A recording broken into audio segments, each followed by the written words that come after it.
Align holes in metal and rubber, then insert bolts and secure with nuts. Then determine mud flap alignment with wheels. Position at desired height to determine mounting screw locations. Verify screws will contact solid surface.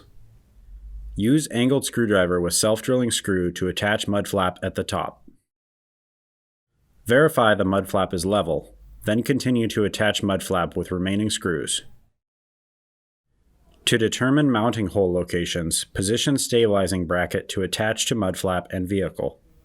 Use locking pliers to bend stabilizing bracket as needed. Using stabilizing bracket as guide, use angled screwdriver with self-drilling screw to carefully drill a hole in mud flap, then remove screw. Insert screw from opposite side in mud flap through stabilizing bracket and secure with nut. Adjust stabilizing bracket until enough clearance is provided in wheel well. Then attach to vehicle with self-drilling screw and secure with nut when possible. Repeat process for remaining mud flaps.